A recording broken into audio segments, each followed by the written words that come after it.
तो जो कल नामदान दिया है उसको आप याद कर लेंगे और इन लोगों से विधि विधान से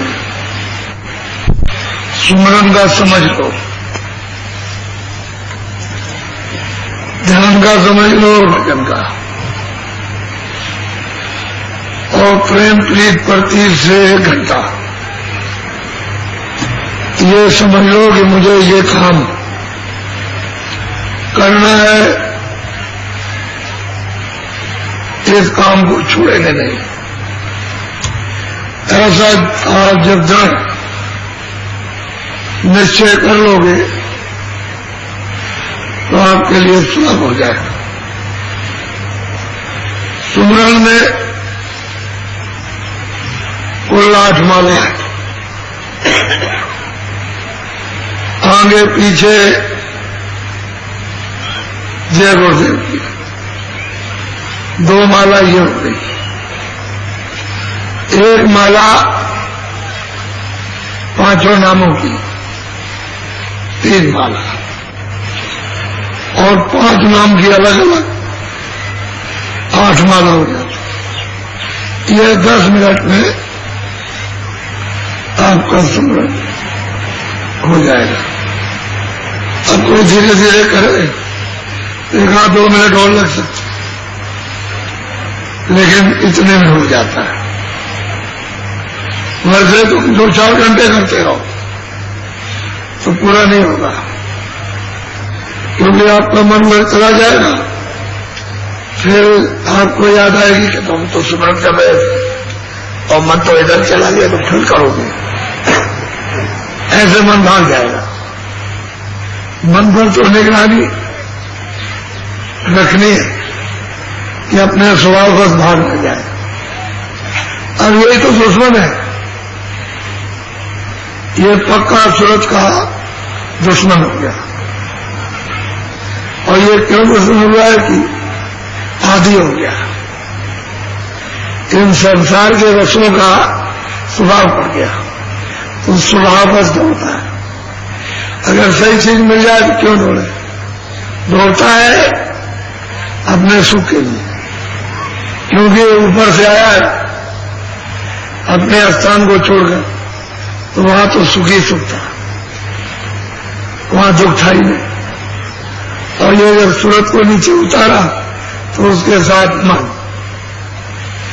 मन का एक भंडार, उसको चित्त दे दिया तो चित्त का एक भंडार, फिर प्राण दे दिए तो प्राण का भंडार, फिर बुद्धि दे दी तो बुद्धि का भंडार, अलग अलग सब चीजों का भंडार है। और इनको सबको वहां पहुंचाना, प्राणों को प्राण भंडार, बुद्धि को बुद्धि भंडार, चित्त को चित्त भंडार में, और अहंकार को अहंकार भंडार, सबको अपने अपने भंडार में ले जाना। और जब तक ये भंडार में नहीं जाएंगे तब तक तरह तरह की खुराफात करेंगे और जाने नहीं देंगे। इनका रास्ता यही है कि जब सीधे रास्ते से चल दो तो थोड़ा इसको निगरानी रखो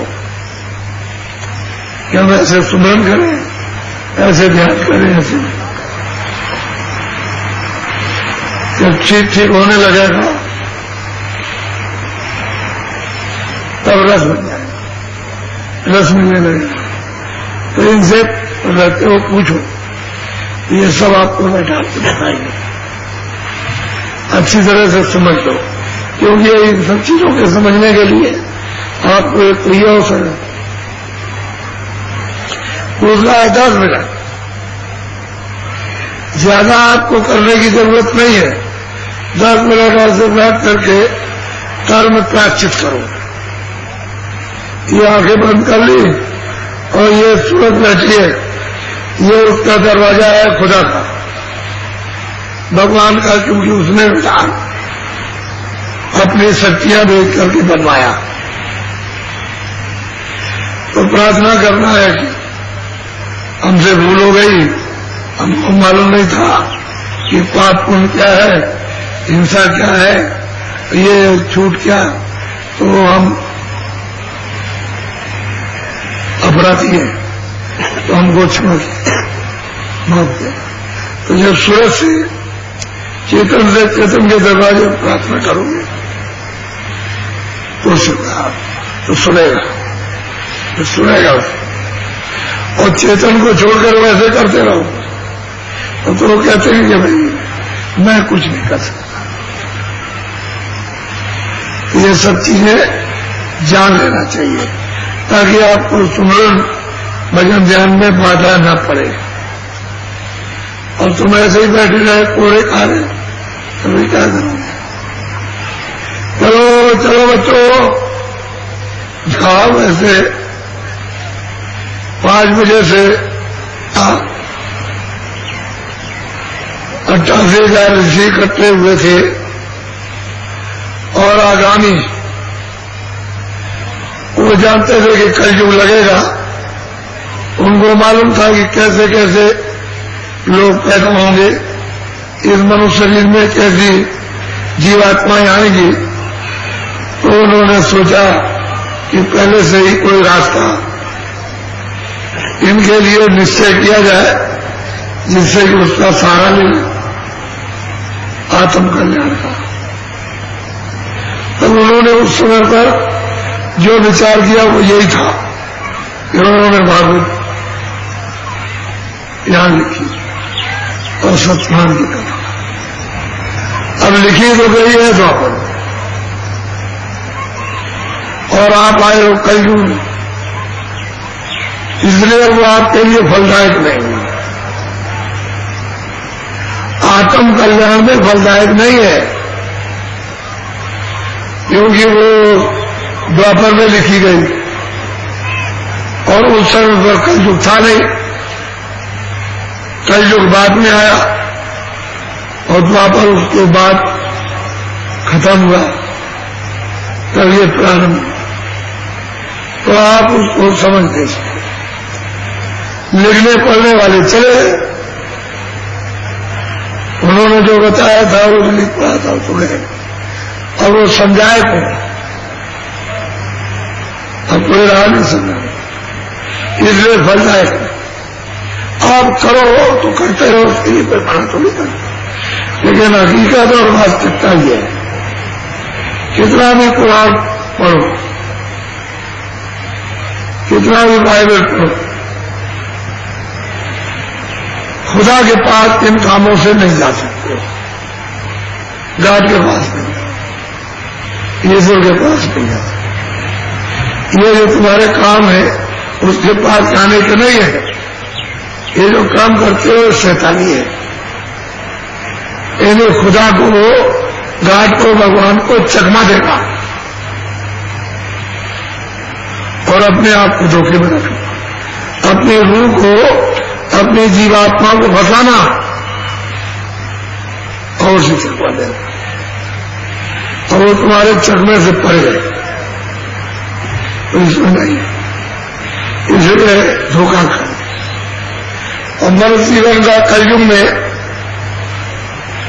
आप लगभग 5,000 वर्ष हो रहे हैं, कलयुग लगे हुए द्वापर खत्म, तो आप उसमें लाभ नहीं। और ये जो लाभ हुआ है तो संत पधारे, उन्होंने जीवों को इससे अलग होकर लाभ दिया तो इनको लाभ हो गया। अगर उसके साथ रहे तो लाभ नहीं होता, वो तो बिल्कुल कहेंगे इनको छोड़ दो और सीधे चलो। क्यों? ये सबको खत्म करो।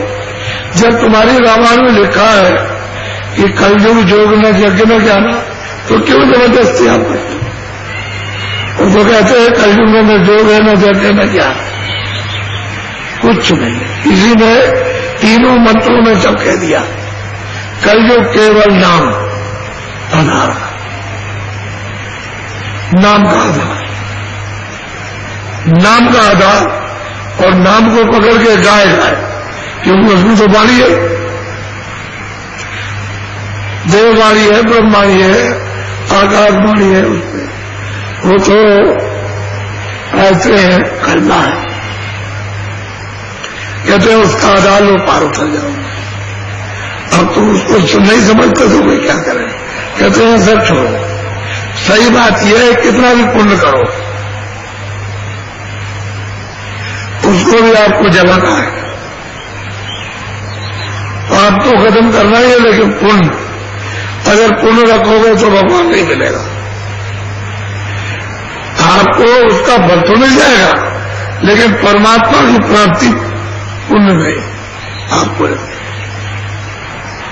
पुण्य आपको यही छोड़ना और पाप भी नहीं छोड़ना, क्योंकि पुण्य वहां जाता नहीं, न वहां पाप जाता। ऐसी जगह पर बैठे हुए कि इनमें से कोई चीज वहां जाती नहीं है, तो फिर आप उसमें फंसे पड़े रहोगे तो आपको क्या प्राप्त? वही हो, खुदा के पास में कोई चीजें नहीं जाती। इसलिए महात्मा कलयुग में जीवों के लिए सच्चे सच्चे हितकारी हुए, इसलिए उनकी महिमा हुई। और वैसे तो उनकी महिमा बहुत है, लेकिन न जानने के कारण तुम उनको नहीं समझ पाते। उनको तो बहुत लिखी है। चलो बच्चों चलो,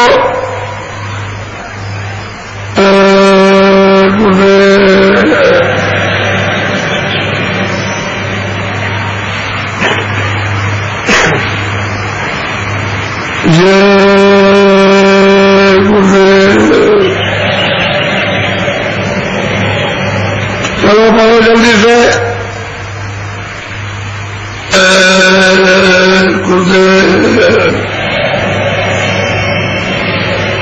जय गुरुदेव नाम किसका, जय गुरुदेव नाम किसका, जय गुरुदेव नाम किसका।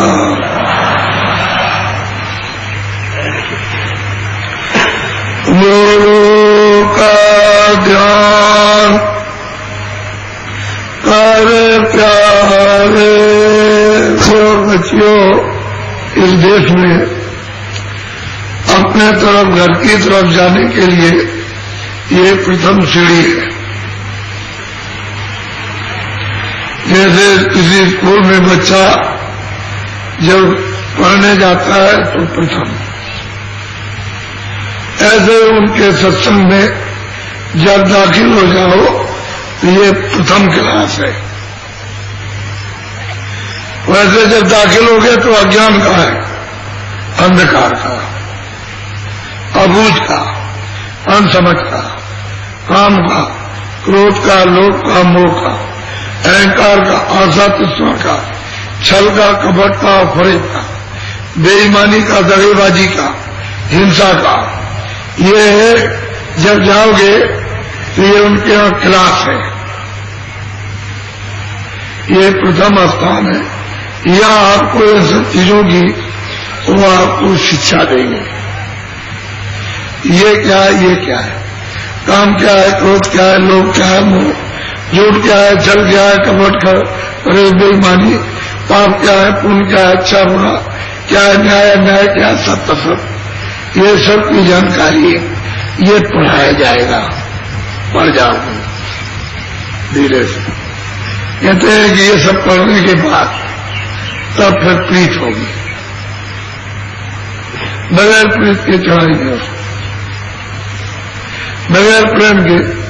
प्रीत प्रतीत प्रेम हो, प्रतीत विश्वास हो, आशा हो, चलने की तड़प हो, दर्शन दीदार के लिए व्याकुल हो, तब ये आपका। तो जब तक आप सत्संग में शरीर दाखिल नहीं होगे तो आपको क्या पता चलेगा? यहां से सब मालूम हो जाएगा। यहीं से वो सब कर लेंगे, आग लगा देंगे।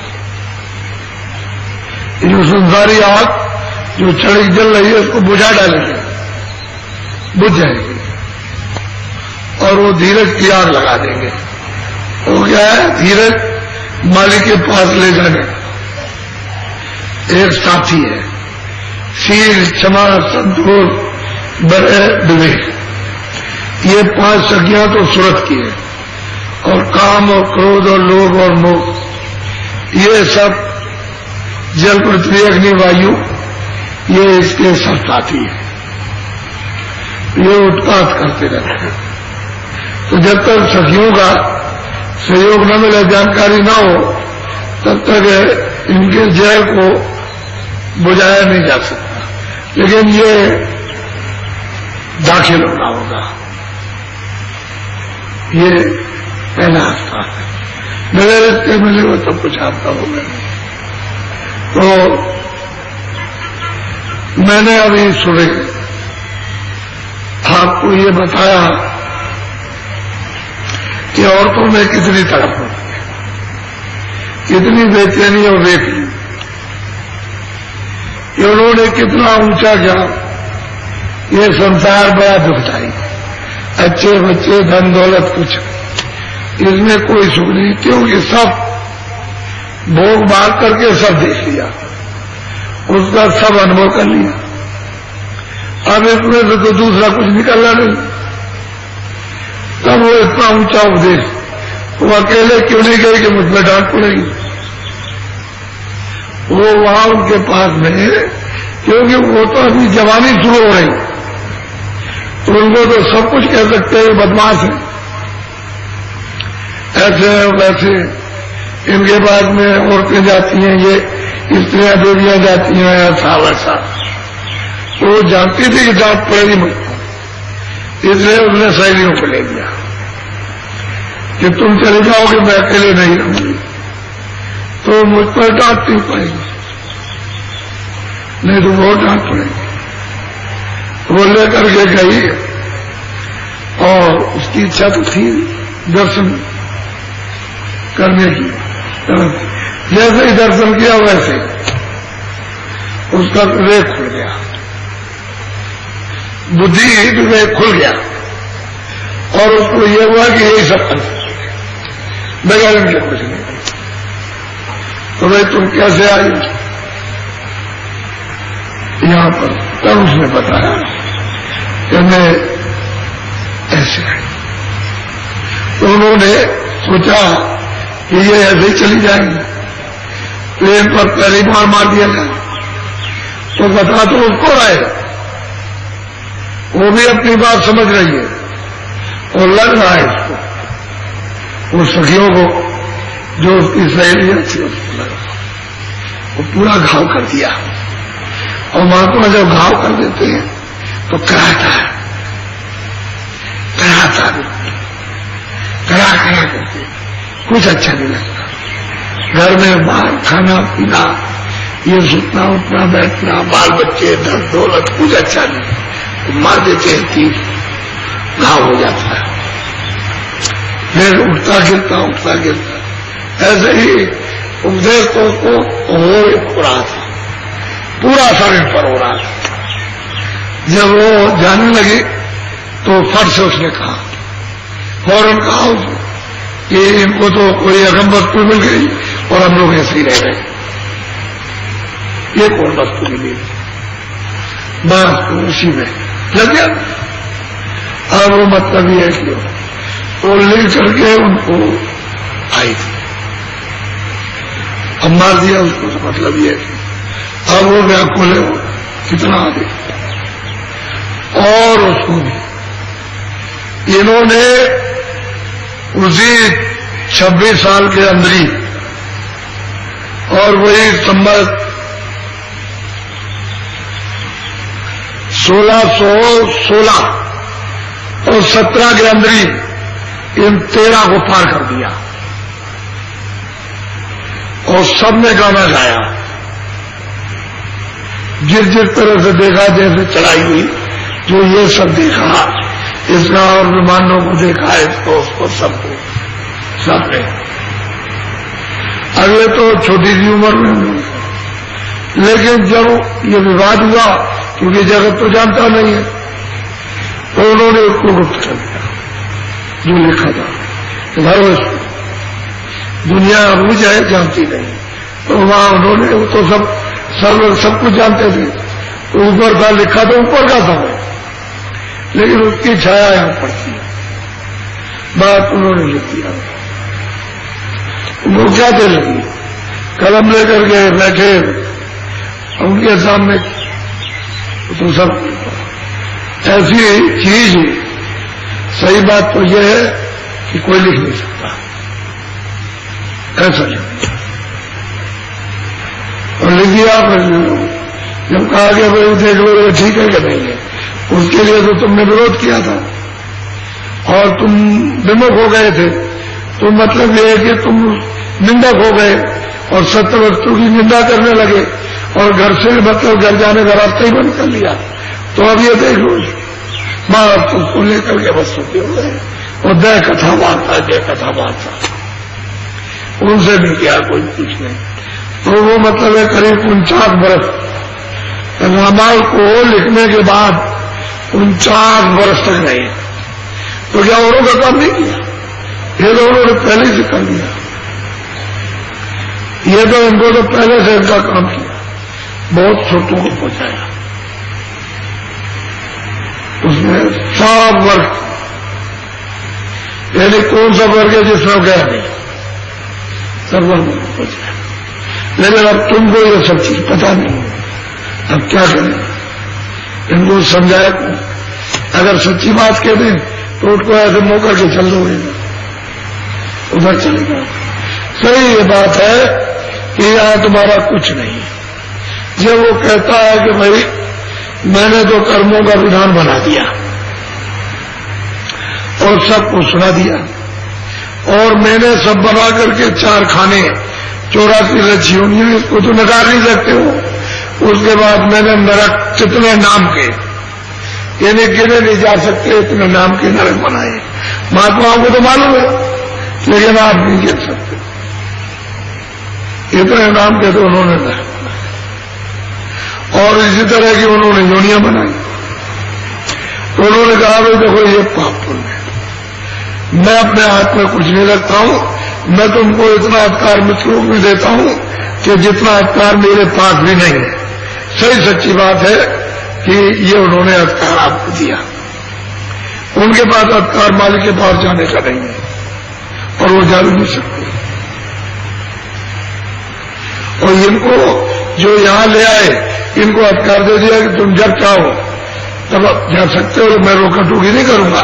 लेकिन ये पाप और पुण्य इसमें से तुम कुछ करोगे तो इसको तुमको मतलब भोगना, और अगर इसके छुटकारा पाना चाहते हो तो महात्मा के पास चले जाओ और बुला देंगे।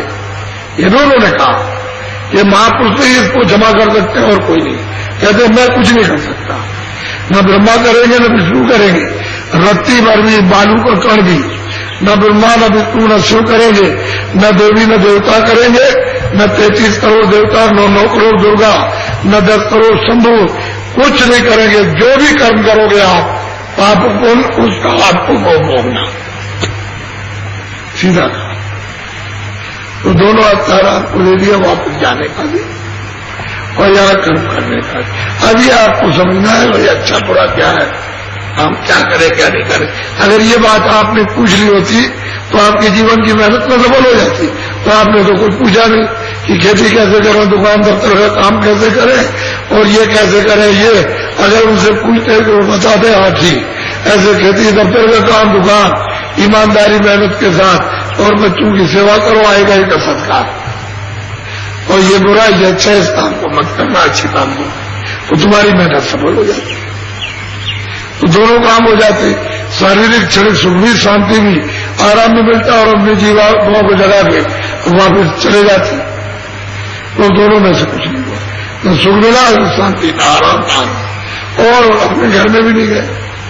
तो क्या कर सकते, चाहे जितना पुण्य करो उसका भोग आपको नहीं, चाहे जितना पाप करो उसका भोग आपको नहीं, बच नहीं सकता। एक पाप पुण्य को सिवाय संत के दूसरा कोई उड़ा नहीं सकता। कोई मिलेंगे तभी उड़ा देंगे।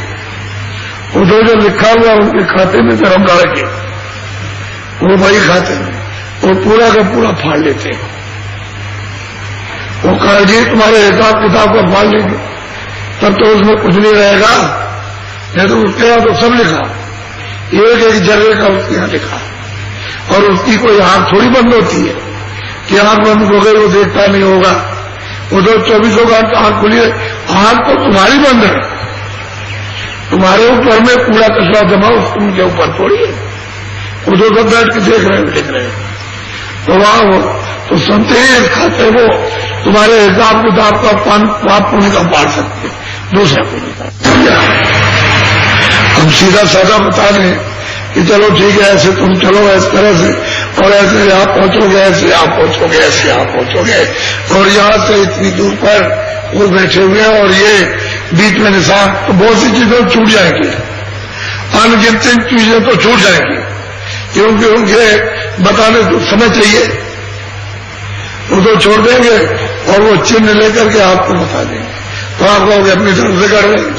मैं कहा वो अपनी तरफ से करूंगा, जो सनातन सच्चा है वो जो कोई पाता है वो सब कहता है, अब क्या करें। तो चलो ऐसे ही सही कि कम से कम इतना तो जानकारी तुमको हो जाएगी, लेकिन ये बात निश्चित है कि किताबों से आपको कुछ नहीं मिलेगा, जब तक जगह हुए महात्मा नहीं मिलेंगे कुछ क्या कुछ भी। किताबें पोथियां बालों से पर तुम उसमें लिखते रहो, उससे कुछ मिलने वाला नहीं। जब वो महापुरुष मिलेंगे तब उनसे मिलेगा तो ये सब किताबें समझ में आ जाएंगी कि महात्मा ने बैठ करके यानी इधर में क्या क्या कमाया और क्या देखा, सब समझ में जितनी से आ जाएगी, और क्या क्या इशारे किए और कौन सी चीज कहां पर है, ये सब जब देख लोगे तो वो सत्य है। वैसे तो मैं जरा सा थोड़ा सत्संग आपको जरा सुनाऊंगा, थोड़ा चेत करके जरा चित्त लगा, मन बुद्धि एक तरफा करके थोड़ा सा उसको ध्यान दे के कहां लगा के सुनो, तुम्हारी समझ में आ जाए। वैसे तो यह है हम तो पहले कोई किताब की बात करते नहीं थे, लेकिन जब आपने कुछ शंका की तो हमने कहा कि चलो भाई प्रमाण दे दिया जाए कि भाई मैं अकेले थोड़ी कह रहा हूं, और भी तो है, उन्होंने भी तो कहा।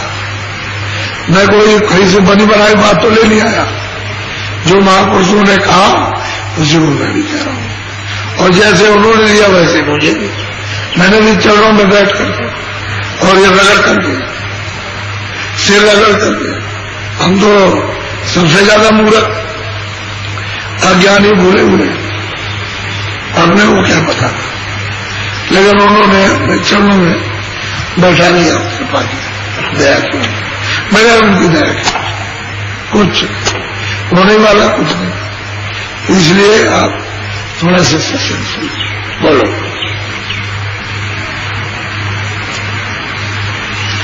इस लाउडी जी को पहले खोलो, दिया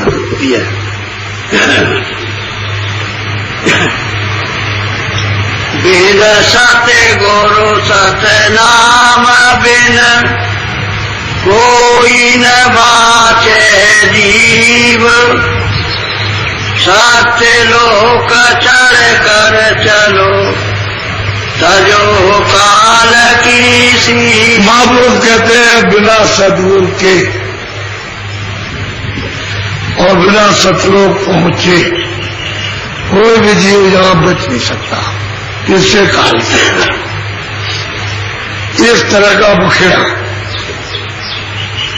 यहां ये सब तपस्या करके और उसी सत्पुरुष से जीवों को मांग लाए। ये सब कुछ तो उन्होंने अपनी मर्जी से बना दिया, लेकिन इनको बाद में भेजा तो तैयारी हो गई अनेकों लोगों की, तब इनको भेजा, इन्होंने तपस्या की और तब करते करते कितने जो कल बीत गए तो वो इनसे प्रसन्न हो। तुम उनसे कहा कि तुमसे हम खुश हैं, तुम क्या चाहते हो वो हम दे देंगे। तो उन्होंने कहा कि हमको थोड़ा सा राज चाहिए, तो उन्होंने कहा ठीक है, मस्त तुमने दिया। अब यह है कि बगैर सुरतों के, बगैर जीवात्माओं के रूहों की रचना नहीं होगी, तो उन्होंने अपने धाम से, यानी सत्पुरुष ने अपने धाम से सत्पुरुष इनको जीवों का एक छोटा सा एक भंडार सुपुर्द कर दिया। तो अलग अलग अलग सबको बांटा है, लेकिन अब क्योंकि सबने अखंड तपस्या की, एक ही तरह की तपस्या की, अखंड ध्यान किया उसका सब। और अब भी ईश्वर और ब्रह्म पार और महाकाल पुरुष अखंड बैठ करके और उसका ध्यान करते रहते हैं, एक क्षण भी इधर उधर नहीं हो देता, कभी ध्यान उनका टूटता नहीं, क्योंकि वो जानते हैं कि अगर जरा सा ध्यान टूट गया तो मेरा राज खत्म हो जाएगा। इतना ईश्वर को खो, इतना ब्रह्म को खो, इतना पार ब्रह्म को खो, इतना महाकाल पुरुष को खो, किससे और सब अखंड ध्यान कर रहे हैं। कहते हैं कि कोई भी जीव बगैर सतगुरु के और बगैर वहां पहुंचे, क्योंकि सतगुरु मिलेंगे तभी पहुंचेगा, क्योंकि सतगुरु वो जो आते जाते हैं उनका नाम सतगुरु है। तो कहते हैं जब तक वो यहां नहीं मिलेंगे और तब तक ये जीव वहां पहुंच नहीं सकता। तो काल के जाल से, कर्मों के जाल से कभी नहीं बच सकता। सीधी दो टूक बात बोलो। सोनेरी सखी तोरी वेद बता, प्रथम स्थान कौन का। और वो कहते हैं कि अरे भाई, हे सुखो, हे जीवात्माओं, हे सखियों, हे प्रेमियों, तुमको मैं उसका भेद बताता हूं, तुम ध्यान दे करके उसको सुनो।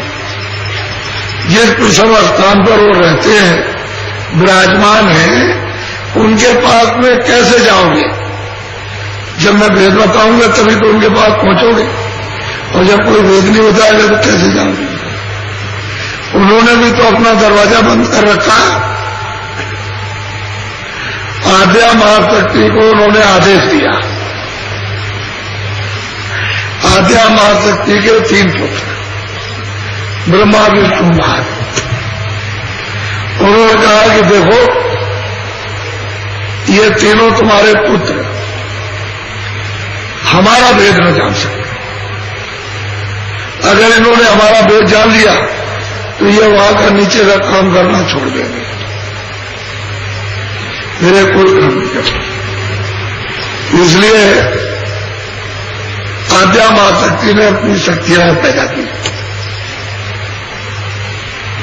इन्हें हुकुम तो निरंजन भगवान का था, तो यहां आए और उनको आदेश दिया कि तुम सीधे जंगल में सब जाओ।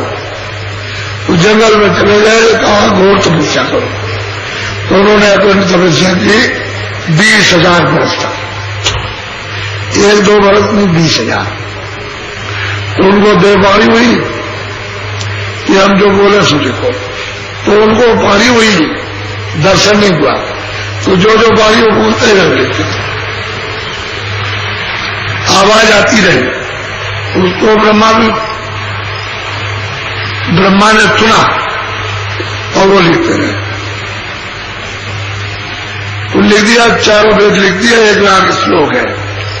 अब 6,000 कर्मकांड, 16,000 उपासना कांड और 4,000 ज्ञान कांड। उस जंगल में छुपा करके ज्ञान कांड रखा, किसी को मिलने वाला है ही नहीं। तो उन्होंने मतलब ये सब ये बना बुनो करके और ये सब कुछ, तो आद्या महाशक्ति ने इनसे पूछा, अरे भाई तुमने भगवान, तुमने पिता का दर्शन किया? तो विष्णु ने और शिव ने कहा कि नहीं, मैंने नहीं किया।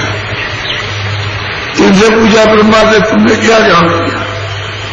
तो आद्या शक्ति ने जब देखा कि इनको पिता का दर्शन नहीं हुआ तो तुरंत सराह दी थी उसी वक्त फौरन कि जाओ, जगत में तुम्हारी कोई पूजा नहीं करेगा। पूजा ये ब्रह्मा इनकी शिव और विष्णु की होगी, ब्रह्मा की नहीं होगी। ठीक सही बात। उन्होंने इनसे अपना भेद बिल्कुल छुपा करके रखा और ये स्वर्ग बैकुंठ में बैठ के सब काम करते रहते। ये सब सृष्टि का संचालन है। और जिस तरह से, यानी ये तो शरीर नहीं है, लेकिन वो तो शरीर लिंग शरीर है, उसमें बैठ के सब काम करते पूरा कर। अगर ये दर्शन कर ले पिता का तो फौरन। तो कृष्ण भगवान ने अर्जुन से कहा एक जंगल में बैठे थे, उपदेश कर रहे। उन्होंने कहा देखो अर्जुन, ये चींटा घूम रहा है, ये कितने बार ब्रह्मा हो गया। ब्रह्मा था, अब चींटे की गति इसको मिली, इन चींटे की गति मिली। ये देखो ये घूम रहा, पहले ये ब्रह्मा हो चुका। इससे ये पता चलता है कि उनका भी स्थान बदल जाता है, ब्रह्मा का भी बदल जाएगा। जो उस जगह बैठेगा वही ब्रह्मा हो जाएगा, जो सूरत उस जगह बैठेगी वही ब्रह्मा। विष्णु का भी बदल जाएगा, उनका भी समय पूरा हो जाएगा, बदल जाएगा। शिव का भी बदल जाएगा, लेकिन जो उस जगह पर बैठेगा वही विष्णु, वही शिव। तो ब्रह्मा करते हैं उत्पत्ति, विष्णु करते हैं पालन पोषण, और शिव करते हैं संहार। उनके अलग दूत है। फौरन हुक्म दिया, देखो उसका समय पूरा हो गया, जाओ ये कार्य देव। आवाज अमेरिका में बैठा हुआ है, आवाज फौरन आवाज दी तो अमेरिका क्या बिल्कुल सामने दिखाई देता। ये तो यहां दूर मालूम होता है आंखों से, लेकिन इस आंख से दूर नहीं है, सामने। बस दूध भाव भरे आवाज देते हैं, फट क्यों उतार, और देर क्या लगती है, मकान से निकाल बाहर कर दिया। तो कह लगे ब्रह्मा विष्णु हो, ये तीनों अपने पिता का दर्शन नहीं कर सकते। आद्या मां शक्ति ने इनको छिपा लिया, और 33 करोड़ देवता, 9 करोड़ दोगा, और 10 करोड़ समुद्र, ये सब काम करते हैं। और ये जल पृथ्वी अग्नि वायु आकाश, इस जीव के साथ इतने लोग लगे हुए हैं, और आप इस भोजन को समझते हैं। तो कहते हैं कि अरे सखियों, जरा सुन लो, मैं तुमको पहले स्थान को बताता हूं, लिखाता हूं, चलो तुम देखो, चल के बोलो। सहस कमल दल नाम सुनाऊं, ज्योति निरंजन वासल का। कहते हैं कि वो कहां बैठे हुए, सहदल कमल। नाम क्या है अपना, नहीं रूप क्या है, ज्योतिष। तो चल तुझे मैं वो स्थान भी तुझे दिखाऊं, उनका रूप भी तुझे दिखाऊं। चल मैं उनके नाम से जोड़ दूं, तू चल। अरे सखियो चलो, प्रेमियों चलो, मैं तुमको ले चलूं। महापुरुष कहते हैं जो यहां आते, यानी जो मालिक को प्राप्त करते हो प्रभु को, जो सत्य देश में आते जाते हैं, वो इनको समझा रहे हैं कि चलो मैं 3 लोग के मालिक के पास पहुंचाऊं। ये वहां बैठे हुए सहजल कमल में, नाम उनका ये है और रूप उनका ये है। चलो, बहुत प्यार से समझा। तो सखिया तैयार, उनको और क्या करना, बोलो। ज्योति निरंजन वासल खाऊं, करता 3 लोक। कहते हैं कि ज्योत निरंजन सहजल कमल में उनका निवास स्थान है। इन्हीं को मुसलमान खुदा कहते हैं, ये खुदा है। इन्हीं को ईसाई काटते हैं। यानी मोहम्मद साहब की जो सूरत आई थी वो इसके नीचे से आई थी, नीचे से। वो कहते हैं कि भाई उनको उसका थोड़ा थोड़ा, पूरा तो नहीं, थोड़ा। इसी तरह से राम भी इनके नीचे से आए थे, वो भी एक सूरत थी, बहुत भी यही से आए थे। और महावीर भी ये सहजल कमल के नीचे से आए थे। अब वो कहते हैं कि चल वहां, तू चल, मैं ले चलूं तुझको जहां उनका बासा निवास स्थान है। चल मैं वहीं पहुंचा दूं, वहीं देखना। बोलो। करता 3 लोक, कहते ये उनका स्थान है, यहां से 3 लोग का संचालन करते हैं। ब्रह्मांड का कर रहे हैं पूरा स्वर्ग वैकुंठ जो 14 भवन उनका पूरा कर रहे हैं।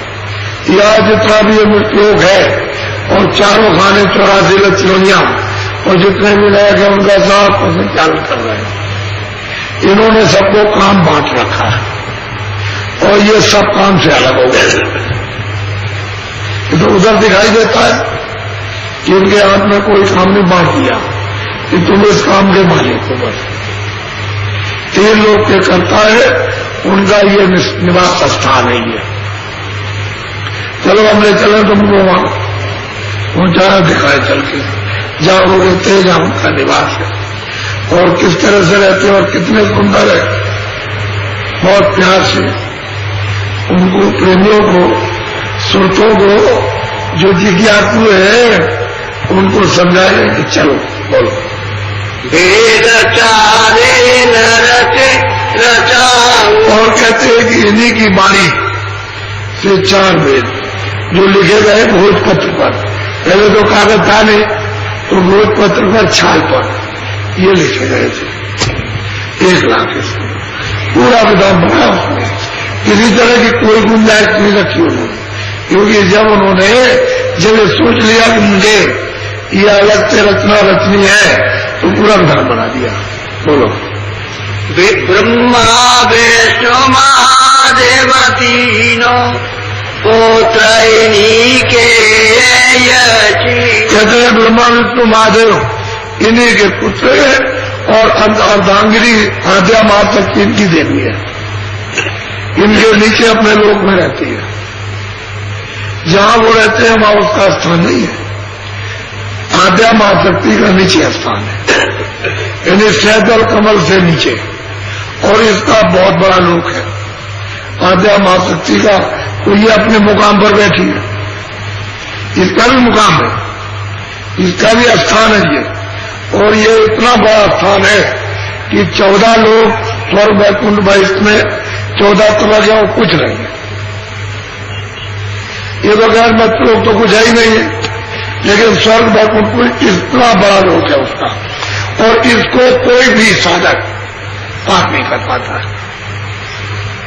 और आद्या महाशक्ति के लोग में एक भी पुरुष नहीं, सब औरतें ही होते हैं, लेकिन इस तरह की औरतें नहीं, हर मास की ऐसे बढ़िया लबास, ऐसे ये मुकुट, ऐसी सुंदरता है चमचम कि साधक उसको देखता रहे तो हजारों वर्ष तक ऐसे ही देखता रहे। ऐसे नहीं जा सकता, ऐसा जाल नहीं बिछाया कि तुम सट तो जल्दी से निकल के चले जाओगे, ऐसे नहीं। बहुत बड़ा जाल, बड़ी बंदिश, छोटी मोटी नहीं। फिर उन्होंने जो स्वर्ग की रचना की है वो इतनी सुंदर है कि ऐसे गाने बजाने और बीना जो स्वर्ग और वैकुंठ में बजता है उसको सुनते ही रह जाइए, कितने हजारों वर्ष तक आपकी आंख नीचे भी गिरेगी। ऐसा जाल बिछाया। तुम यहाँ जरा जरा सी चीज तो कुर्बान हो जाते हो और अपने आप को खो जाते हो। ये जल चीज उसमें तुम लीन हो गए, आशिक हो गए, जिसमें कुछ भी मिलता हो उस पर आशिक हो, और वो तो चेतन है। तो कहते हैं चल सकी, चल मैं अभी तुझे ले चलूं यहां से, इधर से तू यहां बैठी हुई, चल मैं यहां से उठा के ले चलूं। बड़े प्यार से समझा रहे महापुरुष। बोलो। हाँ बोलिए। ब्रह्मा विष्णु महादेव तीनों पुत्र इन्हीं के यतीनो, कुल बैराट रचा इन मिलके, जीवन घेर दिया इन। ये बैराट की रचना जो उन्होंने किया वो इन्होंने सबने मिलकर के, उनको उन्होंने मसाला दे दिया, आद्या शक्ति को दिया, आद्या शक्ति को इनको दे दिया, और बैराट की रचना और ये मित्रों की, और फिर उसके बाद में ये खानों नरकों की, ये सब इन्होंने रचा। जब मसाला मिल गया तो इनको सुपुर्द कर दिया, चलो तुम इस कारनाम को संभालो। बस इनको ये कारनाम मिल गया, ये अपना कारोबार संभालते रहते हैं, अर्जा मार शक्ति से कोई मतलब नहीं। ऊपर में वो तो मतलब उसका जब होगा जब उधर कोई जाएगा तब तो मतलब है, लेकिन जब उधर कोई जा ही नहीं सकता तो उससे क्या मतलब है। इसी तरह से वो बैठे हुए खुदा यानी निरंजन भगवान घाट बैठे, उनको भी कोई मतलब नहीं, उधर तो कोई जाता नहीं, तो कुछ नहीं इनको अलग कर और कहा कि तुम संभालो ये सब हैरान और ये सबको संभालते रहे। बोलो। जाल बिछाया जग में भारी, इनकी पूजा जीवन। वो कहते हैं कि जाल बिछाया इस जग में भारी, इसका पाप का, पुण्य का, अच्छे का, बुरे का, अन्याय का, ये तमाम जाल, दुख सुख का, इसका ये पंचभौतिक शरीर, ऐसा जाल उसने बिछा दिया कि जीव बेचारा क्या करे। जीव इनको कहने लगे तुम ही भगवान हो, तुम ही भगवान हो, तुम ही भगवान हो। भगवान तो और है, लेकिन इन्हीं को जो काम इनको सौंपा गया कि तुम ये करो, तो अब वो न जान करके इन्हीं को फिर उसके बाद कहते हैं नहीं तुम कुछ नहीं हो यहां से।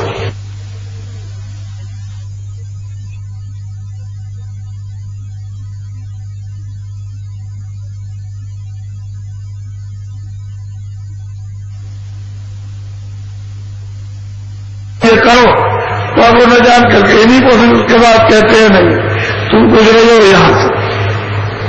ये पेड़ है, ब्रह्मा है, विष्णु है, महादेव, पेड़ को मानता कोई दीवार तुम ही हो, यानी जड़ को क्या करेंगे। अब उसे क्या मालूम कि कौन है कौन है।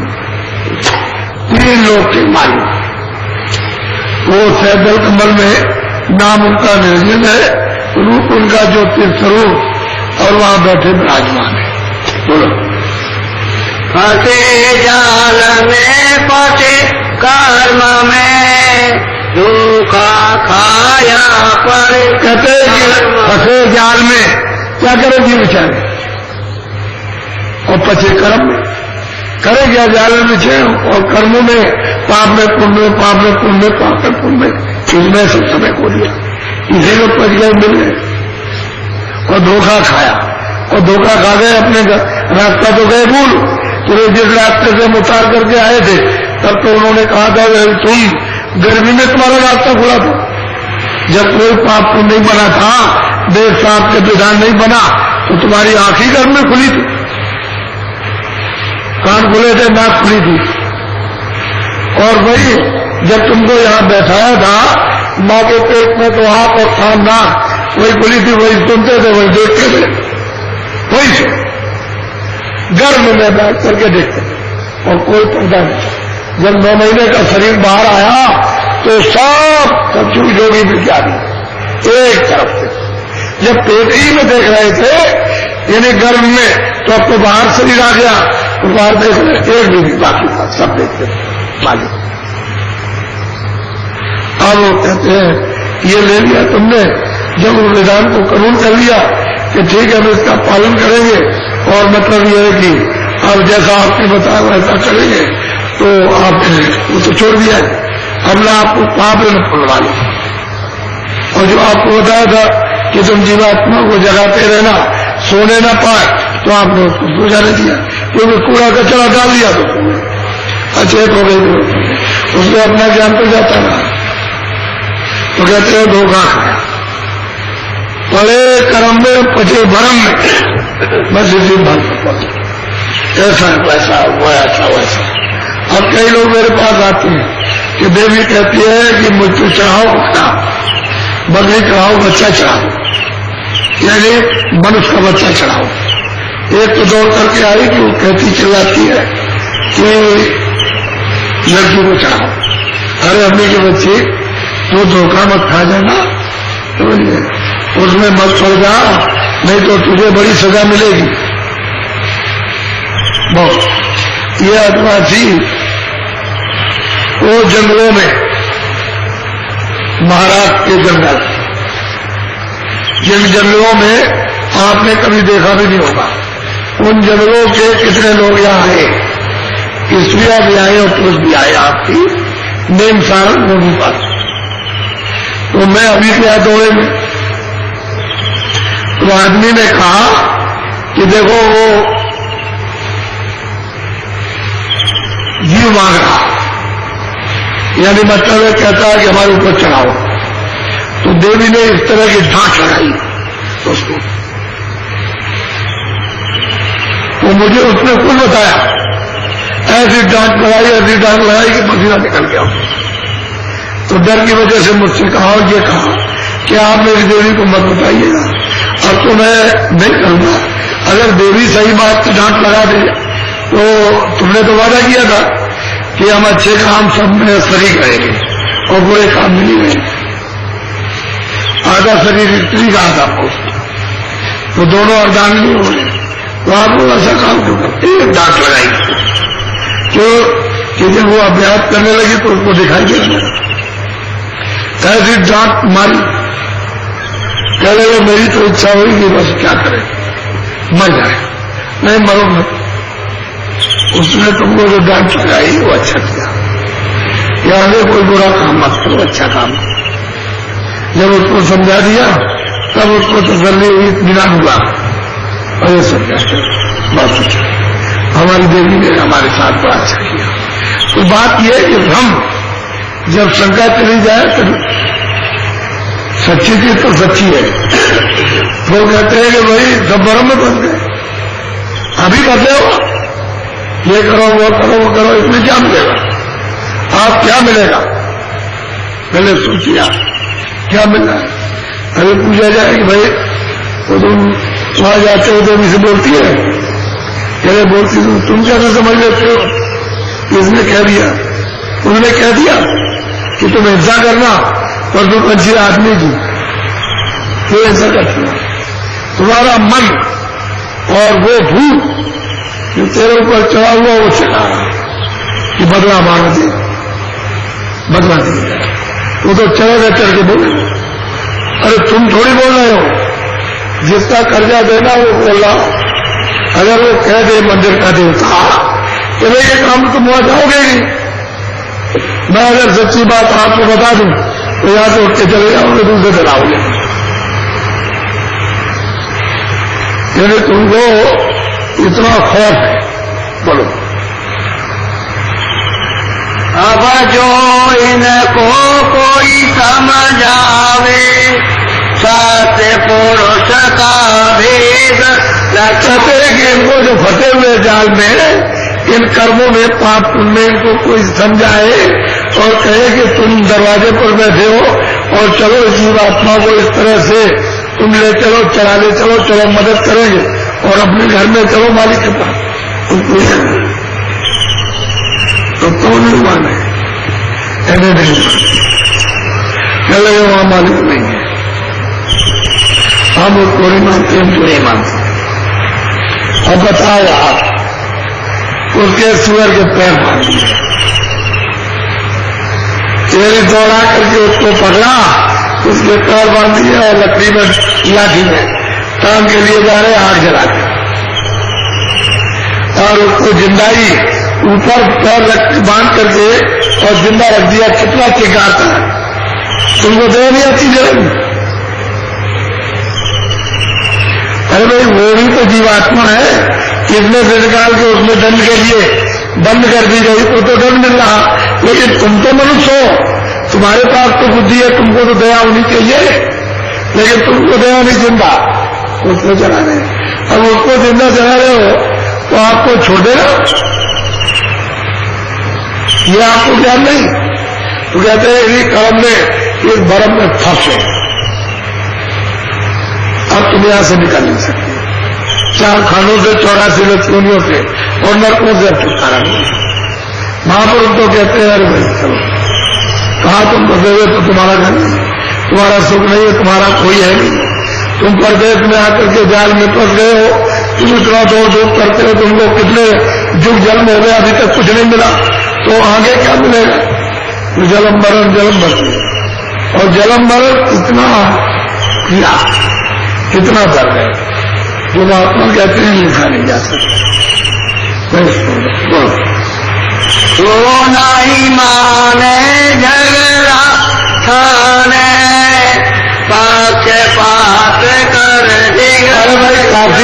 गोस्वामी जी महाराज उसी काशी में रहता थी, जूते गांठते थे, उसी में तुलाराम ऐसे डंडी से तोड़ते थे, पूरे महात्मा। उसमें काशी में बहुत बड़े महात्मा को वही, लेकिन यह है कि वो नहीं मानते तो झगड़ा शुरू करते। अरे अपने मालिक का, अपने घर का, अपने आनंद का, अपने सुख का, अपनी मुक्ति का, अपने मोक्ष का अरे नहीं मानते हो और कहते हो कि आप तो नहीं मानते। और पक्ष ये ऐसे वो मुसलमान है, वो चबा रहे हो, वो ये है, वो ये है, वो ये है, ये पक्षपात करके भेजने का नहीं तो सही रास्ता नहीं मिल। अरे अब वो ऐसा जमाना आ गया, ये तो तुमने सब खत्म कर दिया, न कोई छुआछूत, कर्मों की छुआछूत, न कर्म करने की छुआछूत, न कुछ दया की छुआछूत, कुछ नहीं, सब गंदे हाथ पैर मन बुद्धि चिप आपका ये रोम रोम और खून का एक जर्रा जर्रा गंदा हो गया। ऐसा राज आया, लिखा है, तुमको अभी किताबों का ज्ञान नहीं है, उसमें लिखा है ऐसा राज आएगा, तुमको ऐसे छाप कर दिया जाएगा, तुमको पता ही नहीं। वो महात्माओं की लिखी हुई बारीकी गलत होती है, सही है, और तुमको मालूम, तुम्हारे क्या भी बोलो, इनके मार्ग तू मत जाए, तू संतन की बहुत प्यार से महापुरुष समझाते, अरे क्यों भरम में धोखे में जा रहे हो, क्यों 84 और नरकों का रास्ता पकड़ लिया, अब इधर नहीं, तू महापुरुषों के पास जा, वहां से सीधा रास्ता, अपने घर में जाने इधर जा सकते। अरे जन्म मरण से छूटना ही नहीं, हाँ जब ये नहीं छूटेगा तो किससे छूटे आप। और 84 में तो रोज वहां जन्म होगा, रोज मरण, रोज जन्म, रोज मरण, वहां तो ये हालत होती है। तो जलमत मरण घुसे तो कोई तो कितनी पूजा कितना करना होगा, वो कहते हैं भाई तुमके पास संतों की शरण जा, देर मत करो, इससे निकल जाए, तेरा कोई स्थिति नहीं है। ये सब मतलब यह है कि गरजमंद पार्टी है, तेरे समय को नष्ट किए देते हैं, फिर ये समय नहीं मिलेगा।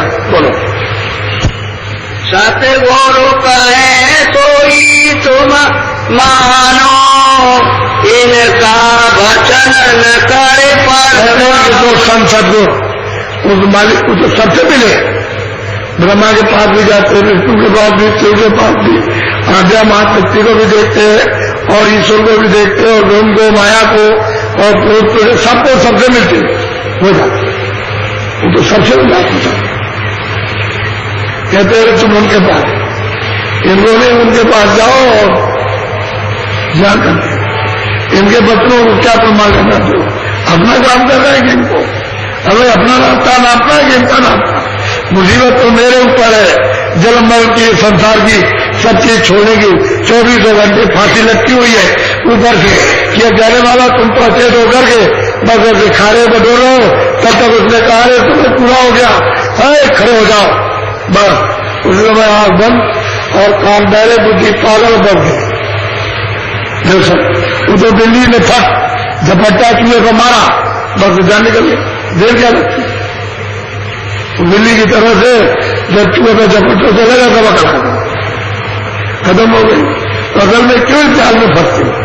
अरे महापुरुषों के पास जाओ तो जीव की जो रक्षा करा सकते, तो आप तो मतलब ये मुड़ते नहीं। बोलो, साई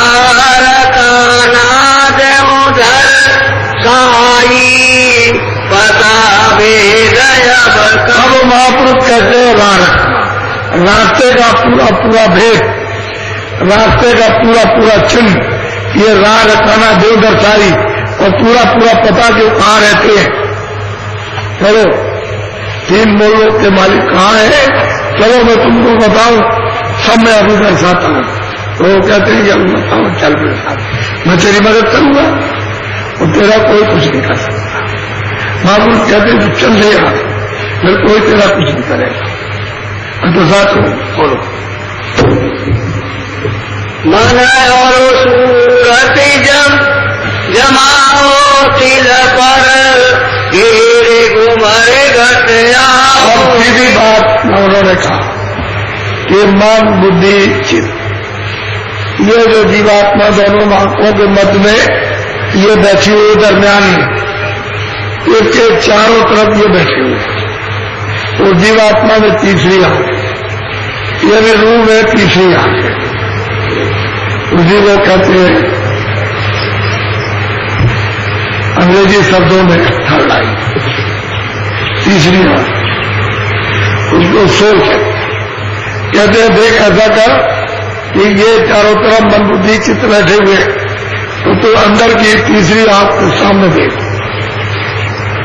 और दृष्टि को एकाग्र कर तो सामने अंधेरे में तुझे एक काला तिल मिलेगा। वो थोड़ा सा तू उस पर अपनी दृष्टि को जमाएगा तो खिड़की बन जाएगी। ये मालूम हुआ ये खिड़की दिखाई देगी। कहते हैं कि इधर से मन बुद्धि चित्त को कानों के साथ या आंख के साथ रोक करके उस सामने दृष्टि को एकाग्र कंसंट्रेशन उस पर जमा ले। बस इतना ही काम है कि तू जमा के रख, वहां बना जाओ जाए। बहुत सहज बात बता सकते हैं, क्योंकि ये जब तक किया नहीं जाए तो सब समझ में आ, और कर लिया जाए तो सब समझ में आ जाए। मोटी बात सीधी साधी। कहते ये दरवाजे पर बैठिए दोनों आंखों के मध्य में, इधर तो कोई दरवाजा है नहीं, ये तो ये अंदर का दरवाजा अंदर से, शरीर का दरवाजा है नहीं, ये इंद्रियों का, कान का, नाक का, मुख का, ये कोई दरवाजा नहीं है। ये तो जीवात्मा चेतन उसका ये दरवाजा, ये साकार तो कहते हैं ऐसा कर कि ऊपरी तू देख तीसरी आंख, और एक जगह तो तू शुरू में तो ऐसे आंख, लेकिन धीरे धीरे धीरे धीरे धीरे धीरे ऐसे करके धीरे धीरे ऐसे रुकती जाएगी, ऐसे और जब ऐसे खड़ी हो जाएगी, एकाग्र हो जाएगी। खड़े होने को एकाग्र कहते हैं। फिर ऐसे तो कहते हैं कि सामने एक तिल दिखाई देगा, छोटा सा गोला, छोटा मेरा को तेरा की देखो चौका, चित लगाओ राखो। कहते उसी जगह पर, उसी तिल पर तू खिड़की की दिखाई देगी, वहीं पर तुम मन को दृष्टि को रोक के रखना। जैसे तुम मन और चित्त को दृष्टि को रोक करके रखेगी तो उसके बाद तू खुल जाएगा। तो सामने बहुत बड़ा चौक, ये संसार से बहुत बड़ा दिखाई देगा, मैदान चौक दिखाई देगा। ये संसार कुछ नहीं, इस संसार का दो आंखों का आकार कुछ नहीं, ऐसा बड़ा इसी खिड़की को खुलने के बाद सामने दिखाई देता है। कैसे देता है? तुम मन को उसी पर, उसी खिड़की पर तू रोक करके रख, दृष्टि को मन को इधर उधर मत जाने देना। लड़ाई झगड़े में, खेती दुकान में, बाल बच्चों में, यहाँ वहां रोक, खिड़की पर बैठ कर और दृष्टि को उस पर जमा के रख, तो वह तुम खुल जाएगी। और सामने बैठा हूं, बोलो पचरंगी फुलवारी निरको, दीपदान घट भी। रंगों वो फुलवारी बहुत सुंदर, बड़े बड़े बगीचे, ऐसे खुशबूदार फूल कि उसका नाम निशान। एक कतार बड़े बड़े पहाड़, अब वो किस चीज के दरख्त है, कैसे फूले, किस चीज के फूले, वो ये नहीं, ये तुम्हारे जो यहाँ बगीचों में होते हैं, पेड़ों के आम है, ये वो, और बड़ी बड़ी बुलंदी रखने वाले दरख्त, और उन पर आवाज आ रही चे चे चे चे। लेकिन उनके देखने से पता चलता है कि कोई तो है, पर वहां अंधेरा नहीं। कहते हैं पचरंगी, 5 रंगों की वहां सब जमीन है वहां, और उनको साफ सुथरे खचाखच अपना खेल तमाशा ये वो सब, क्षणों में कितने बगीचे बना दे, क्षणों में फूल बन जाए, क्षणों में दरख्त बन जाए, क्षणों में विशाल फाटक बन जाए, क्षणों में क्या बन जाए, ये सब यानी वहां पर यानी क्षण क्षण पर होता रहता है और दृष्टि उसको देखती रहती है। ये बराबर कहते हैं जब मैदान में तो वहां से दिखाई देता है वो सब। यहां से किस तरह से 5 गुणों की ये सृष्टि का निर्माण हुआ। बोलो। कोई दिन ऐसी लीला देखो, लीला चक्रता आगे पे। कहते हैं कि इसके बाद कहते हैं देखते देखते देखते देखते दृष्टि रोकते ही तुमको गुरु बताएगा कि देखो इधर चलो, ये चिन्ह है ऊपर जाने का। तो देखते दृष्टि रोकते रोकते रोकते उसमें मत फंसो, वो लीला देखने में, दृश्य देखने में फंसने की जरूरत नहीं। तुमको तो आगे जाना, तुमको तो बताया कि स्थान पर चले। तो कहते हैं नील चक्र, ऐसे चक्र चक्र घूमना, नील चक्र यानी नीलगिर आकाश नीला और उसमें एक चक्र जड़ा हुआ और ऐसे घूम रहा। वहां से ये पता चलता है कि ये पृथ्वी किस तरह से घूम रही है, ये मालूम होने लगता है। ये पूरा ये किस तरह से, वहां तो पैमाइश है, यहां पैमाइश नहीं है। ये कितना राउंड मारती है, ये बहुत तेज रफ्तार से घूम रही है, पूरा का पूरा ऐसे घूम रहा इस तरह ऐसे उधर से कहते हैं कि नील चक्र। उसको अच्छी तरह से तक होकर के देखो। बोलो। विरह प्रेम बलता को कोरो, ज्योत निहारो मन को। कहते हैं कि विरह यानी तड़प, जैसे बच्चे की विरह हो गई, तड़प हो गई कि बगैर बच्चे के चैन नहीं है, ऐसे उसके बगैर चैन नहीं है तो विरह। बाहर से उसको फोड़ो यानी तोड़ दो और सामने जोत में आओ। वो सैजल कमल है, बिल्कुल साफ दिखाई देंगे। वो 3 लोग के मालिक है, वही हिंदुओं के ईश्वर है, मुसलमानों के वही खुदा है, ईसाइयों के चाल, ये 3 लोग के मालिक है। ये अपना पता चलता है कि कितना बड़ा इनका वो महल है जिसमें ये विराजमान है। मंदिर कहो, कुछ और कह लो, और कुछ बहुत उसके अंदर क्यों के त्यों दिखाई देते हैं।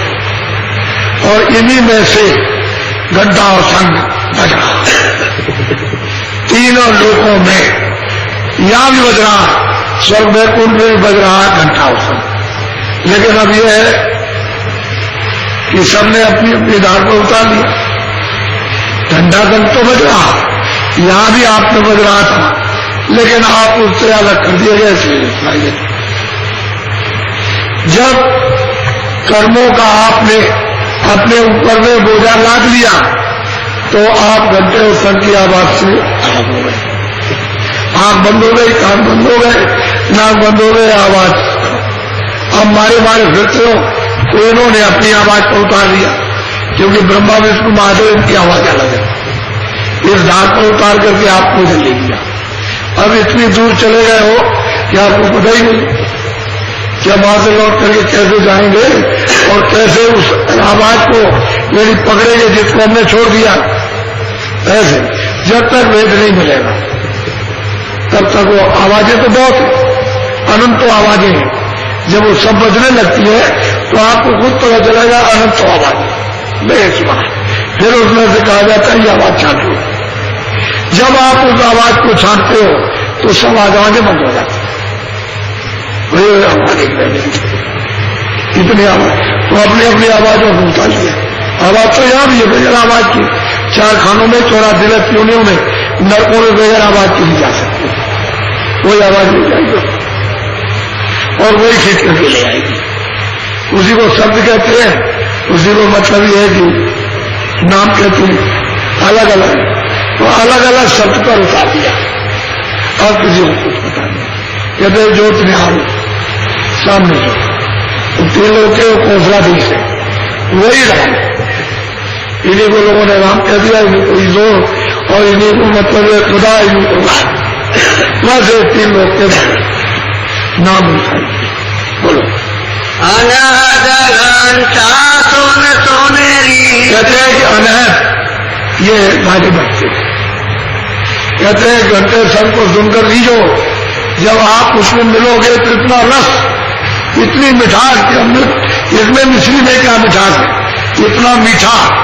जब मीठा मिल जाए तो फिर यह है कि आपका ये खोल उतर जाएगा, ये शरीर का पंचवती खोल, फिर लिंग शरीर में उतर जाएगा, अब सूक्ष्म शरीर में आप उतरोगे, क्योंकि ये सूक्ष्म शरीर में बैठे, इनका स्थान सूक्ष्म शरीर में है, वो 9 तत्वों के शरीर में है।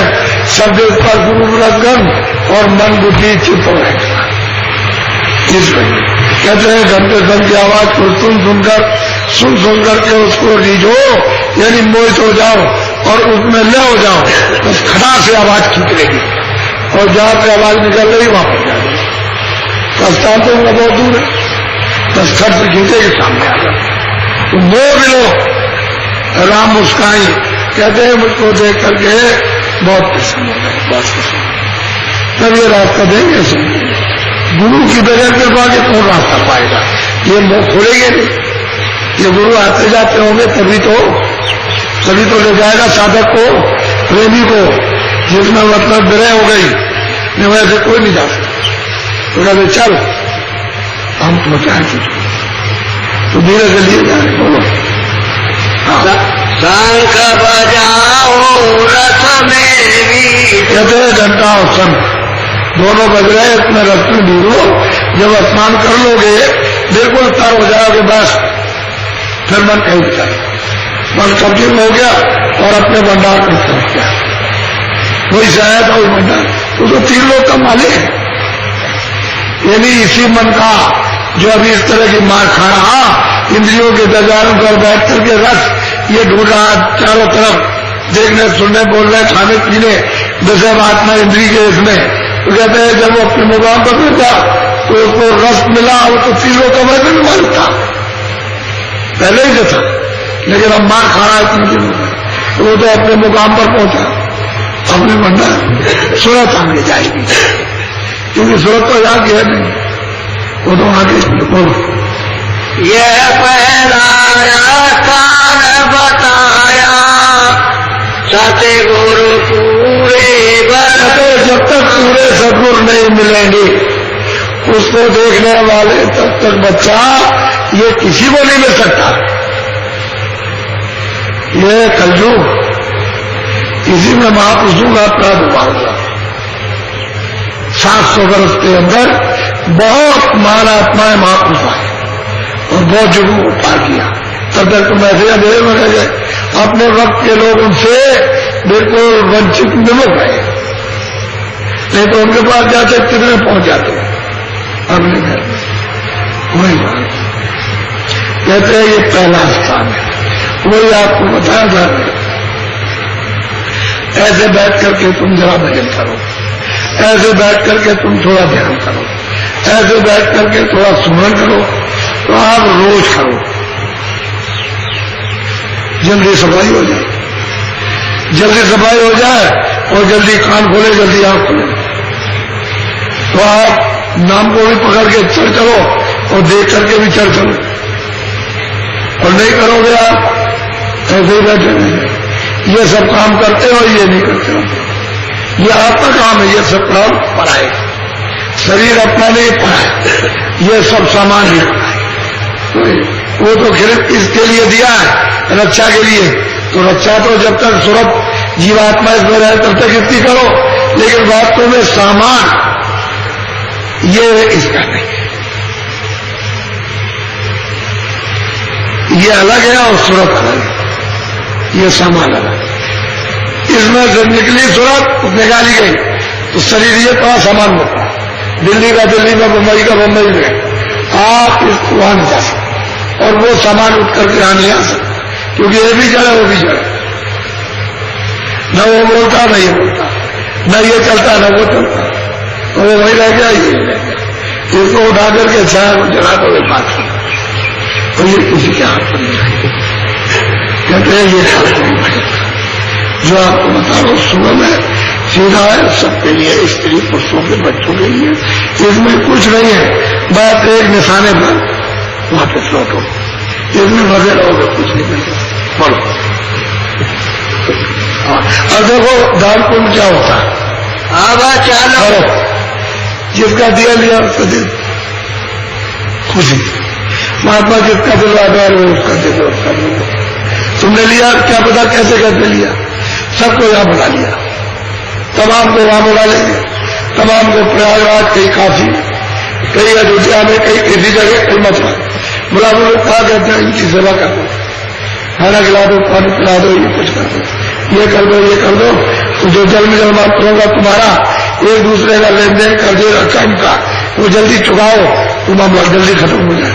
तो सहज में तुमको छुड़वा लेते हैं। फिर कहते हैं ये मतलब जल्दी करो, ये मतलब इतना तुम दे लोगे। ऐसा अगर जाल बिछाया होता तो सब जीव चले गए। बोलो।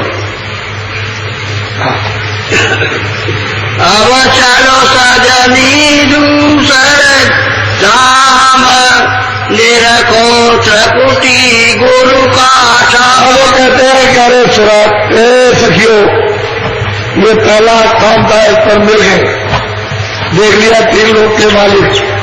कहते हमने देखा सांप। कहते हैं अच्छा चलो अब दूसरे मुकाम पर चलो। चलो त्रिकुटी मुकाम पर, वहां पर वो ब्रह्म भी विराजमान है और गुरु भी वहां मिलेंगे, गुरु भी मिल जाएंगे और ब्रह्म भी विराजमान है, लेकिन वो दूसरे मुकाम पर। तो चलो सजनी सब डट करके, जल्दी से चलो सब डट के, ऐसे नहीं शील क्षमा संतोष ग्रह विवेक इनको साथ लेकर के चलो जल्दी से, चलो दूसरी मंजिल की तरफ, दूसरे स्थान की तरफ चलो। आप वहां गुरु मिलेंगे, उनका साक्षात्कार यानी नूर का, प्रकाश का उनका दर्शन होगा अलौकिक। चलो वहां दोनों का दर्शन कराएंगे कि जो ब्रह्म है उसका भी हो जाएगा और मतलब ये है कि गुरु का भी दर्शन होगा। बहुत प्यार से चलो बोलो। ओंकार ध्वन जा विश्राम, गरजे बादल और वन श्याम। वहां ओंकार का विश्राम यानी उनका स्थान है, उस त्रिकुटी स्थान पर वो विराजमान है, लेकिन इनसे वो बड़े, यानी इनके लोग से, ये 3 लोगों से उनका धाम बहुत बड़ा, उनका लोग बहुत बड़ा और वो इनसे बड़े, ये ईश्वर है वो ब्रह्म। कहते हैं कि वो हम यानी गर्जन होती रहती है, तो वहां कोई बादल आदल नहीं है, उनके मुख से गर्जन होती है सब। कहते चल देखो आवाज हो रही है, देखो घर की आवाज पकड़, देखो बज रहा है और देखो चमक है। वो बड़े प्यार से समझाते हैं, पकड़ ले आवाज, देखिए मृदंग बज रहा, इसलिए पकड़ लो। बोलो। सूरज मंडल लाल मुकाम, गुरु ने बताया गुरु का। जो मंत्रोपी मंदिर में आए उन्होंने उसको प्राप्त किया, तो यहाँ करके देहधारी जो इस पर पोल पर बैठी है और जीवात्मा को जा, ये तो खंबा है लोगों को बताने के लिए। अगर ये खंबा न रहे तो तुम तो कहोगे पता नहीं है कौन आकर के भूत प्रकट हो गया। तो जिस खंबे में तुम उसी खंबे, ये खंबा अज्ञानी, उनका खंबा ज्ञानी। उन्होंने जीवात्मा को जगा लिया, तुम्हारी जीवात्मा सो गई अंधेरे में। तो कहते हैं वो तो रोशनी में खड़े और तुम अंधकार में हो। तो कहते हैं इन्होंने आकर के उसका स्थान बताया कि चलो वहां लाल मुकाम गोकुलम का स्थान है और वहां गुरु मिलेंगे, उनका भी साक्षात्कार दर्शन होगा। तो गुरु तो वो बोलते हैं, जब यहां बोलते तो वहां नहीं बोले। ये उनका शरीर पंचवटी के जल पृथ्वी अग्नि वायु आका, तो यहां भी बोलते हैं, लेकिन वहां वो वाणी अलग है। ये शरीर की वाणी है और वो प्रकाश की वाणी है। तो प्रकाश में से वाणी निकलती है। बोलो। पांचम वेद नाम यही गाया, 14 कमल शांत बताया। ये 4 दल का कमल है। संतों ने 14 कमल बताया और ये पर्व ब्रह्म विराजमान है। सूरज मंडल लाल पूरा का पूरा, यानी सब का सब लाल है, कहीं भी सफेदी का निशान नहीं होता। और ये 3 लोग से बहुत बड़ा। ऐसे तो लोग उसमें कितने ऐसे डाल दीजिए पता नहीं चलेगा कहां चले गए। इतना बड़ा ये ब्रह्म का लोक है। बोलो। घंटा सागत दीरोने डोई, गरज मृदंग सुनाई। कहते कि जब सागर कमल में सूरत पहुंच गई, ईश्वर का ज्योतिष स्वरूप का जब दर्शन हो गया और ऊपर को जब चढ़ने लगी, उनके अंदर से गई, तो उधर से फिर वो ये गरज और मृदंग घमाघम बज रहे और खुश सुनाई देता। ऐसी आवाज बात नहीं यहाँ चला रही है, लेकिन काम तुम्हारे साफ हो जाए तो बिल्कुल यही बैठे बैठे, फिर बंद करने की भी जरूरत नहीं है। ना आंख बंद करो ना कान बंद करो, ऐसे सुनाई देता। लेकिन खुल तो जाए, आंख और कान और नाक खुल जाए तब। और ऐसे आंखें खुले रहो तब भी देखते रहे, फिर आंख बंद करने की जरूरत नहीं, क्योंकि वो अंदर की आंख तो खुल गई। ऐसे करके देखो, देखते रहो। ये बाहर की चर्म आंखें तो है नहीं, कान जो है ये बाहर वाले तो है नहीं, उसे जीवात्मा के कान खुल गए सब सुनाई। ऐसे बैठे रहो सब। और इतनी आवाज होती है, यह इतनी आवाज कोई है नहीं। ये सब आवाजें पता नहीं चलता कि है कि नहीं, लेकिन काम हो जाना चाहिए। जब तक नहीं खुलता है तभी तक है, तभी तक तुमको ये कसरत करनी, रियाज करना है, अभ्यास करना, तभी तक वजन करना खुल जाए तो फिर जाते लगती। बोलो। 16 से 40। और इसको आज ही जब मैं लेन में घूम रहा था तो बताया, उसमें ये बताया कि उसमें जो कुछ बोलते हैं ये कहा, हमें चुप रहना, जब हम एकांत में रहे तो हमसे मिलना, तो बता देंगे सबके सामने बात करेंगे। बोलते हैं, उसने जब सुना तभी तो कहा कि बात होती है ये, लेकिन उसमें से बांध आ रही है, कुछ बोल रहे हैं, तो ध्यान देकर के सुनना वो क्या कह रहे हैं फिर बता दे। एक काम पूछना जब मौका मिल जाए, कहीं ना कहीं मौका मिल जाएगा। अब ये थोड़ी कि हमेशा भीड़ में रहते हैं, कभी न कभी एकांत में हो जाते हैं तो कोई भी आ सकते। अब तो चारों तरफ लोग आए हुए, इसलिए जरा देखकर जरा मुसीबत होती है, एकांत में कोई बात नहीं कह पाते, लेकिन आप अपनी बात कह रहे हो हम सब पकड़ लें, तो आप किसी को कुछ मत करना, बारी आ रही है। दूर तो मालूम होता है कि बाजा है, लेकिन सही बात है बाजा नहीं है। हमारे कानों पर पर्दा है, इसकी वजह से पता चलता है बाजा नहीं है, कुछ और है। तो उसको छुपा के रखो, किसी से कहना नहीं, हजर रखो। वो तो जो चीज मिल रही है वो बढ़ते चलो, वो तो बताने वाला वहां अंदर है। बोलो।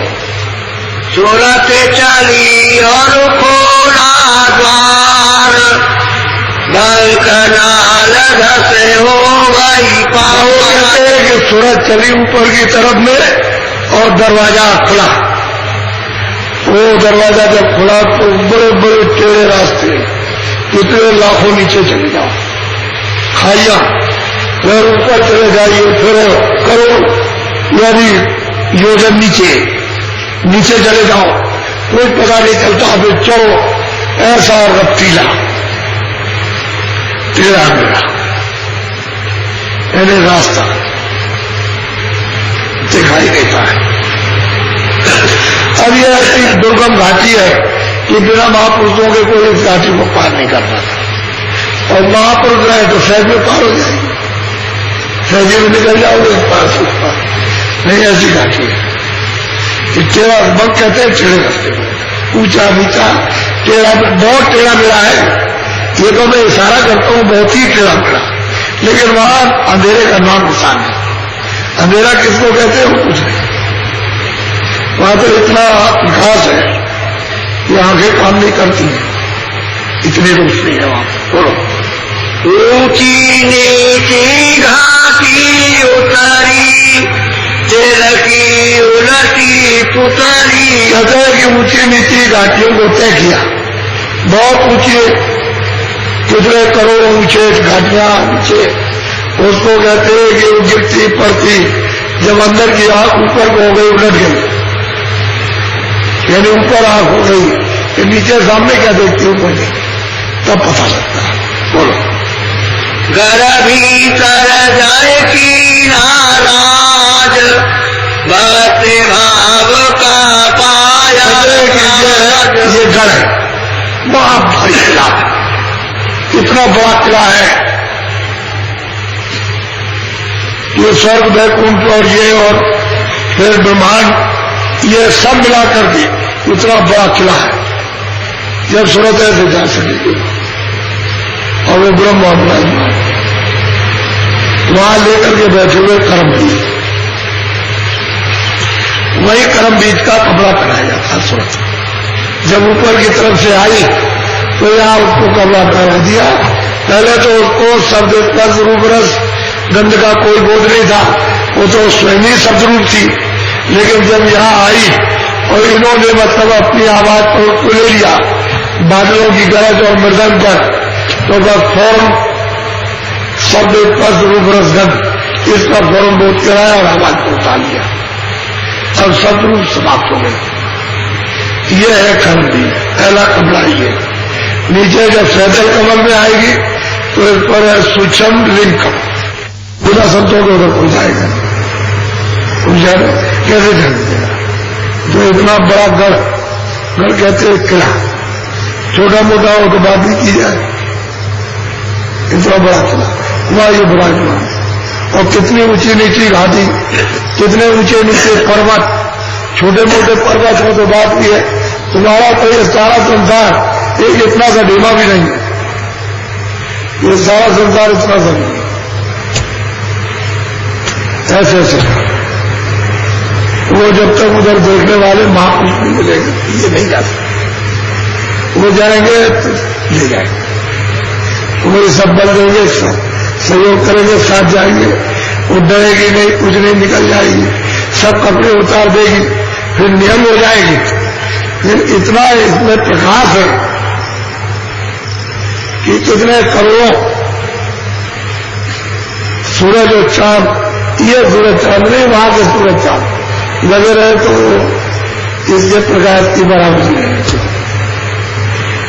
ऐसा प्रकाश है इस सूरत में जो दोनों आंखों के बीचों बीच इस मनुष्य रूपी मंदिर में इस जड़ में ला करके बैठी और पूरे कचरे से फिर गई और अपने अस्तित्व को, अपने बोध को समाप्त कर।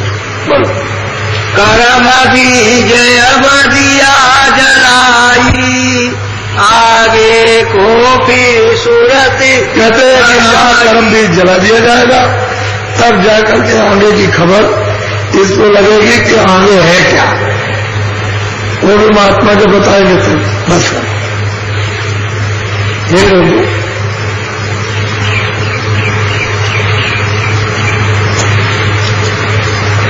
ये दूसरी मंजिल है जिस पर महापुरुषों ने उसको बता के सूरत चल मैं चल तुझे पहुंचा दूं वहां पर, तो ले जाकर के वहां को पहुंचाया और वहां साक्षात्कार बता वहां कराया। दूसरे वो चिरकुटी मुकाम है और वहां वो लोग बैठे हुए, उसका नाम आपको नाम ने बताया। ये दूसरी मंजिल है। इसके बाद फिर तीसरी मंजिल, इसके बाद फिर चौथी मंजिल, वो आपको बाद में सुनाएंगे। ये कितनी बड़ी बड़ी मंजिलें हैं, वो तो आप तुम वैसे तो कुछ सुना नहीं सकते, लेकिन इशारा तो करेंगे ही, इशारे से रास्ता ही चुनाने का, और एक ही रास्ते से उतर के आए। इन्हीं यानी बाजू को, इन्हीं शब्दों को पकड़ के उतारे गए। और जब वापस जाओगे इनके मुकाम पर तो यही चल के जाओगे, दूसरा कोई रास्ता नहीं है ही नहीं रास्ता। जब रास्ता होता तो महात्मा बता देते भाई दूसरा रास्ता कौन कोई। अब यहां रास्ता छूट गया तो यह भटक गया, तो यह समझ लेगा यहां कुछ उजाला है ही नहीं। जिधर देखो अंधेरे, जिधर देखो अंधेरे अंधेरे अंधेरे अंधेरे। अब यहां तुम इसको जगाओगे तब उजाला होगा। जब इसकी आंख खुलेगी, कान खुलेंगे, नाक खुलेगी, तब उजाला होगा, तब प्रकाश होगा। फिर उधर अंधेरा नहीं है, एक दफे खुल भर जाए फिर उधर अंधेरा। उधर जब कूड़ा कचरा जमा है तब अंधेरा, हट गया तो फिर उजाला हो जाए, आंख खुल जाएगी। इसके कूड़े करते हटते ही आंख खुलेगी, तो उसी के कारण बंद है। और वह सब कूड़ा हटा दो, पर्दे हटे, कर्मों के जो जमा किए वो बस तुम्हें सामने आती दिखाई देना शुरू होता। देखो ये हमारे पत्रकार हैं, मैं कई दिनों से देखता हूं, मेरे पास भी आते और अखबारों में भी आपका समाचार दिखाते। तो आपका ये काम है सबका कि वो यहां सड़क पर अखबार रख दे, ये लोग नहीं देंगे। ये सामने सत्संग स्थल के सामने रखो, इधर उधर कोने में कहीं रख दोगे, किसी को पता चलेगा किसी को नहीं चलेगा। हम तो आपके सब अखबार में पा सकते, लेकिन वो सामने तो होना चाहिए। अरे अच्छी चीजें किसी के और लोगों के कानून पड़ जाती, इससे अच्छा वो क्या हो सकता है। क्या तुम्हारा रुपया 2 रुपया खर्च होगा, क्या होगा, लेकिन लोगों के कितने कानून पड़ेगा। अच्छी थी तो वैसे वो भी बहुत सहयोग दे रहे हैं, और कुछ नहीं, बस अच्छी चीज लिख रहे हैं। कोई संसारी बात तो कुछ है नहीं। संसार को तो आपने देख लिया, रगड़ लिया और खुद रगड़ गए, उसमें आपने कोई कमी नहीं रखी। खूब रगड़ा और तुम भी खूब रगड़े, तुम भी घिस गए, वो भी घिस गए, तुम भी उसमें मिल गए, वो तुम्हें मिल गया, वो तो सब आपने देख लिया।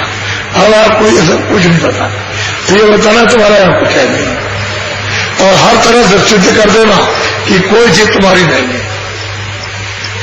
लेकिन तुम अनजान में कहते हो कि लालच में पड़े, अपना कह रहे हो कि अनजान पड़ी लालच में, बहुत हो तेरी हानि। अनजान होकर के लालच में पड़े तो मेरा, अरे बंदर भी तो अनजान है कि चले बगलिया आती है, ये मुट्ठी फैल गई, छोटा है, अब अनजान में पकड़े हुए वो अगर चले